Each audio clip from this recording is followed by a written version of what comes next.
জারের মধ্যে টমেটো দিয়ে দেবো রসুন আর দিয়ে দেবো পাকা লঙ্কাটা। পেস্ট আমার রেডি হয়ে গেছে, এখানে ঢেলে নেব আমি। এবারে এর মধ্যে সামান্য পরিমাণে লাল লঙ্কার গুঁড়ো দিয়ে দেব, সামান্য পরিমাণে জিরের গুঁড়ো দিয়ে দেব, সামান্য পরিমাণে ধনের গুঁড়ো দিয়ে দেব। এখানে একটা বড় সাইজের পেঁয়াজ একটু মোটা মোটা করে কেটে নিয়েছি, এর মধ্যে আমি দিয়ে দেব। ভালো করে এটা মিশিয়ে নেব। নমস্কার বন্ধুরা, আপনারা কেমন আছেন? আজকে আমি টমেটো আর সুজি দিয়ে পিৎজা বার্গারের সাথে একটা নাস্তা রেসিপি আপনাদের সাথে শেয়ার করব। পুরো ভিডিওটি দেখার অনুরোধ করছি, আশা রাখছি ভালো লাগবে। আজকে রেসিপির জন্য এখানে দেখুন 1.25 কাপ পরিমাণে সুজি নিয়েছি আর নিয়েছি 2টো পাকা টমেটো। এখানে দেখুন 3 কোয়া রসুন রেখেছি আর 2টো রেখেছি পাকা লঙ্কা। বোলের মধ্যে আমি সুজি ঢেলে দেব। এই সুজির মধ্যে আমি দিয়ে দেবো 3 চামচ পরিমাণে টক দই, 1/2 চামচ পরিমাণে চিনি দিয়ে দেব, স্বাদ মতো লবণ দিয়ে দেব। এবার এর মধ্যে আমি জল দিয়ে দেব, দিয়ে ভালো করে এটা মিশিয়ে নেব।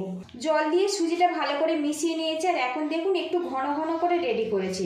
এইভাবে এটা রেডি করে নিতে হবে। একটা পাত্র দিয়ে ঢেকে রাখবো, এতে সুজিটা কিন্তু বেশ ফুলে যাবে। টমেটো আগে থেকে ভালো করে ধুয়ে নিয়েছি, এবার এটা আমি টুকরো করে নেব। অনেক সময় বাচ্চারা পিৎজা বার্গার খাওয়ার জন্য বাড়িতে বায়না করে। আজকে সুজি টমেটোর যে রেসিপিটা বানাচ্ছি বন্ধুরা, একবার এইভাবে বানিয়ে দেখতে পারেন। এটা খুবই হেলদি আর খুবই কিন্তু ডিলিশিয়াস। আর আজকে রেসিপিতে কিন্তু কোনো রকম তেল ব্যবহার হবে না। এইভাবে ছোট ছোট করে আমি টুকরো করে নেব। সাথে কাঁচা লঙ্কা দুটোও কিন্তু এইভাবে টুকরো করে নিচ্ছি। আর ঝাল যতটা আপনারা পছন্দ করেন সেই মতো দেবেন। এখানে মিক্সিং জার নিয়েছি, জারের মধ্যে টমেটো দিয়ে দেব রসুন আর দিয়ে দেবো পাকা লঙ্কাটা। এর মধ্যে কোনো রকম জল ব্যবহার করব না, পেস্ট বানিয়ে নেব। পেস্ট আমার রেডি হয়ে গেছে, এখানে ঢেলে নেব আমি। এবারে এর মধ্যে সামান্য পরিমাণে লাল লঙ্কার গুঁড়ো দিয়ে দেব, সামান্য পরিমাণে জিরের গুঁড়ো দিয়ে দেব, সামান্য পরিমাণে ধনের গুঁড়ো দিয়ে দেব, কয়েক দানা দিয়ে দেবো চিনি। এখানে আমি টমেটো ব্যবহার করেছি, টমেটোর যে টক ভাব সেটা কিন্তু আর বেশি লাগবে না, অবশ্যই সামান্য একটু চিনি ব্যবহার করবেন। এখানে একটা বড় সাইজের পেঁয়াজ একটু মোটা মোটা করে কেটে নিয়েছি, এর মধ্যে আমি দিয়ে দেব। আর এইভাবে একটু ম্যাশ করে দেব, তাহলে একটু ছাড়া ছাড়াভাবে রেডি হবে। এই মিশ্রণের মধ্যে এখন কোনো রকম আমি কিন্তু লবণ ব্যবহার করব না, তাহলে জল ছেড়ে দেবে, অনেক বেশি পাতলা হয়ে যাবে। এটা যখন আমি রেডি করব সেই সময় কিন্তু আমি লবণটা ব্যবহার করব। ভালো করে এটা মিশিয়ে নেব। অনেকে আলুর নাস্তা খেতে পছন্দ করেন না, আবার অনেকে স্বাস্থ্যের কথা ভেবে আলুর নাস্তা খেতে পছন্দ করেন না। টমেটো সুজির এই রেসিপিটা কিন্তু একবার বানিয়ে দেখতে পারেন। আলুর নাস্তার যে কোনো স্বাদকেও কিন্তু হার মানাবে। মিশ্রণটা আমার রেডি হয়ে গেছে, এটা আমি সাইড করে দেব। আজকের নাস্তা আমি কেক টিনে সেট করব। এর মধ্যে সামান্য পরিমাণে সাদা তেল দিয়ে দিলাম, ভালো করে এটা লাগিয়ে নেব।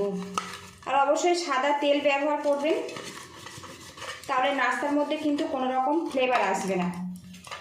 ভালো করে এটা কিন্তু তেলটা লাগিয়ে নিতে হবে, তাহলে নাস্তাটা কিন্তু খুব সহজে বেরিয়ে আসবে। রেডি করে নিয়েছি। সুজির বোলের থেকে ঢাকনাটা আমি খুলে নেব। আর এখন দেখুন বন্ধুরা, মিশ্রণটা একটু বেশি ঘন হয়ে গেছে, এর মধ্যে আরেকটু জল দিয়ে দেব। এখানে মিডিয়াম ঘনত্বে কিন্তু ব্যাটারটা বানিয়ে নিতে হবে। আর এইভাবে চামচের পিছন দিয়ে একটু এইভাবে ফেটিয়ে নেব, তাহলে নাস্তাটা কিন্তু অনেক বেশি ফোলা ফোলাভাবে রেডি হবে। এইভাবে সুজিটা ফেটিয়ে নিলে সুজির যে দানা ভাব সেটা কিন্তু আর থাকবে না। ফেটানো আমার রেডি হয়ে গেছে। আর এখন দেখুন ঘনত্ব এইভাবে আমি রেডি করে নিয়েছি। এবারে এখানে দেখুন ছোট চামচের 1 চামচ পরিমাণে বেকিং পাউডার নিয়েছি, এর মধ্যে দিয়ে দেব। সামান্য পরিমাণে জল দিয়ে দেব, আবারও ফেটিয়ে নেব। মিশ্রণটা আমার পুরোপুরি রেডি হয়ে গেছে। কেক টিনের মধ্যে কিছুটা ব্যাটার আমি দিয়ে দেব। এখানে আমি অর্ধেক ব্যবহার করব আর পরে অর্ধেক ব্যবহার করব। ব্যাটারটা দিয়েছি, এবার ভালো করে এইভাবে ছড়িয়ে নেব। আর বন্ধুরা, এই ব্যাটারের পরিমাণটা কিন্তু কম রাখবেন, খুব বেশি যেন মোটা না হয় সেদিকে কিন্তু খেয়াল রাখতে হবে। খুব বেশি মোটা হলে কিন্তু নাস্তাটা খেতে ভালো লাগবে না। কেক টিনে সুজির ব্যাটারটা আমি দিয়ে সেট করে নিয়েছি। এখানে একটা কড়ার মধ্যে 1.5 গ্লাস পরিমাণে জল দিয়েছি, আর এর মধ্যে একটা স্ট্যান্ড দিয়েছি। আর জলটা এখন দেখুন ফুটে গেছে। এর মধ্যে আমি কেক টিনটা বসিয়ে দেব। একটা পাত্র দিয়ে ঢেকে রাখবো কিছুক্ষণের জন্য, এতে সুজিটা কিন্তু বেশ ভালো মতো সেট হয়ে যাবে। ঢাকনাটা খুলে নেব। এখন দেখুন সুজির ব্যাটারটা কিন্তু বেশ সেট হয়ে গেছে, হাতে কিন্তু কোনো রকম ব্যাটার লাগছে না। আমি যেহেতু পাতলা করে ব্যাটারটা দিয়েছি, এটা কয়েক সেকেন্ডের মধ্যে কিন্তু সেট হয়ে যায়। এখানে দেখুন যে টমেটোর মিশ্রণটা আমি রেডি করে নিয়েছি, স্বাদ মতো লবণ দিয়ে দেব, দিয়ে ভালো করে মিশিয়ে নেব। এবারে সুজির ব্যাটারে আমি টমেটোর মিশ্রণটা দিয়ে দেব। টমেটোর মিশ্রণটা সমানভাবে ছড়িয়ে দিয়েছি, আবারও ঢেকে রাখবো কিছুক্ষণের জন্য। ঢাকনাটা খুলে নেব। এখানে যে বাকি সুজির মিশ্রণটা রেখেছিলাম এর মধ্যে আমি দিয়ে দেব। এই নাস্তা বানাতে কিন্তু বন্ধুরা খুব বেশি সময় লাগে না, 8 থেকে 10 মিনিটের মধ্যে কিন্তু নাস্তাটা পুরোপুরি রেডি হয়ে যায়। টমেটোর পেস্ট একেবারে ঢেকে দেব আমি। এবার সামান্য পরিমাণে লাল লঙ্কার গুঁড়ো নিয়েছি, এর ওপরে আমি দিয়ে দেব সামান্য পরিমাণে, একটু দেখতেও ভালো লাগবে। আর বন্ধুরা আজকের এই রেসিপিটা যদি ভালো লাগে প্লিজ বন্ধুরা লাইক শেয়ার সাবস্ক্রাইব করে আমাকে একটু সাপোর্ট করবেন। আবারও পাত্র দিয়ে ঢেকে রাখবো, ঢাকনাটা খুলে নেব। আর এখন দেখুন ব্যাটারের কালারটা কিন্তু পুরোপুরি চেঞ্জ হয়ে গেছে। এখানে একটা ছুরি নিয়েছি, দেখব ভিতরটা কেমন হয়েছে। তো বন্ধুরা দেখুন ছুরিটা কিন্তু একদম শুকনো বেরিয়েছে। গ্যাস লিডটা আমি বন্ধ করে দেব। এবার এই নাস্তাটা নামিয়ে ঠান্ডা করে ফেরত আসছি। সুজি টমেটোর নাস্তাটা কিন্তু বেশ ঠান্ডা করে নিয়েছি। আর এখন দেখুন চারিদিক থেকে ছেড়ে ছেড়ে আসছে, হাত দিয়ে এইভাবে ছাড়িয়ে নেব। এখানে থালার মধ্যে এটা ঢেলে দেব, এটা কিন্তু খুব সহজেই বেরিয়ে আসবে। তো দেখুন কত সুন্দর বেরিয়ে এসছে, টিনটা কিন্তু একদম পরিষ্কার বেরিয়েছে। আর বন্ধুরা এখন কিন্তু খুব সুন্দর একটা গন্ধ বেরিয়ে আসছে। এবার এটা আমি উল্টে নেব। টমেটোর মধ্যে রসুন দেওয়ার জন্য কিন্তু খুব সুন্দর একটা ফ্লেভার আসছে। তো বন্ধুরা দেখুন কি সুন্দরভাবে এটা রেডি হয়েছে। এখানে ছুরি নিয়েছি, টুকরো করে নেব। আর কতটা নরম তুলতুলে দেখুন বন্ধুরা। মাঝে থেকে কেটে নিয়েছি, এবার এই সাইড থেকেও কেটে নেব। আর বন্ধুরা একঘেয়েমি আলুর নাস্তা না ভালো লাগলে সুজি আর টমেটো দিয়ে এই নাস্তাটা একবার বানিয়ে দেখতে পারেন। বাড়িতে বানালে অবশ্যই কিন্তু কমেন্ট বক্সে জানাবেন। এটা খুবই ডিলিশিয়াস, একদম সামান্য উপকরণ দিয়ে রেডি হয়ে যায়। তো আপনাদেরকে দেখাচ্ছি নাস্তাটা কত সুন্দরভাবে রেডি হয়েছে দেখুন বন্ধুরা। এতটাই স্বাদ বন্ধুরা, একবার বানিয়ে খেলে কিন্তু পিৎজা বার্গার খাওয়া ভুলে যাবেন। আপনারা চাইলে কিন্তু তেল ছাড়া এইভাবে পরিবেশন করতে পারেন। এটা খেতে এক্সট্রা করে কোনো রকম গ্রেভি সস বা চাটনির প্রয়োজন হবে না, এটা এতটাই টেস্টি। এই নাস্তা আরও সুন্দর লাগার জন্য একটু তড়কা লাগাবো। এখানে একটা তাওয়া গরম করে নিয়েছি, এর মধ্যে 1/2 চামচ পরিমাণে সাদা তেল দিলাম। এবার এই তেলের মধ্যে সামান্য পরিমাণে কালো সর্ষে দিয়ে দিলাম, কয়েক দানা গোটা জিরে দিয়ে দেবো, কুচি করা কারি পাতা। একটু নাড়াচাড়া করে নেব, এতে কিন্তু গন্ধটা খুব ভালো চলে আসবে।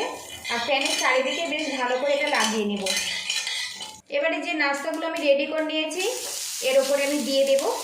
এখানে আমি দুটো নাস্তা দিয়ে উল্টে পাল্টে সেঁকে নেব। এবার এই নাস্তাটা আমি উল্টে দেব, এরকম হালকা করে ফ্রাই করে নিয়েছি। উল্টে পাল্টে নাস্তাটা আমি তড়কা লাগিয়ে নিয়েছি। আর নাস্তা কিন্তু এখন আমার পুরোপুরি রেডি হয়ে গেছে। তো বন্ধুরা লুকিংটা দেখুন, এইভাবে অল্প তেল দিয়ে তড়কা বানালে কিন্তু কারি পাতা আর সর্ষের খুব সুন্দর একটা ফ্লেভার চলে আসে এই নাস্তার মধ্যে। তো বন্ধুরা দেখুন কত সুন্দরভাবে রেডি হয়েছে দেখুন, সামান্য পরিমাণে সুজি আর টমেটো দিয়ে। একবার কিন্তু এই রেসিপিটা খেলে বন্ধুরা আপনারা বাইরে থেকে পিৎজা বার্গার খাওয়া কিন্তু ভুলে যাবেন। বাকি দুটো আমি একইভাবে ফ্রাই করে নেব। এই রেসিপিটা বানিয়ে কিন্তু আপনারা ব্রেকফাস্টে পরিবেশন করতে পারেন, বাচ্চাদের স্কুল টিফিনেও দিতে পারেন। সুজি আর টমেটো দিয়ে দারুণ লোভনীয় স্বাদের নাস্তা কিন্তু বন্ধুরা আমার রেডি হয়ে গেছে। টমেটোর মধ্যে রসুন দেওয়ার জন্য এই নাস্তা থেকে কিন্তু খুব সুন্দর একটা গন্ধ বেরিয়ে আসে। রেসিপিটা যদি ভালো লাগে তো বাড়িতে এইভাবে ট্রাই করবেন, কেমন হয়েছে অবশ্যই কমেন্ট বক্সে জানাবেন। পুরো ভিডিওটির সঙ্গে থাকার জন্য অসংখ্য ধন্যবাদ। ভালো থাকবেন, সুস্থ থাকবেন, দেখা হবে নেক্সট ভিডিওতে। তো বন্ধুরা লুকিংটা দেখুন কত সুন্দরভাবে রেডি হয়েছে দেখুন। যারা নিত্য নতুন নাস্তা খেতে পছন্দ করেন টমেটো সুজির এই নাস্তাটা একবার বানিয়ে খেতে পারেন।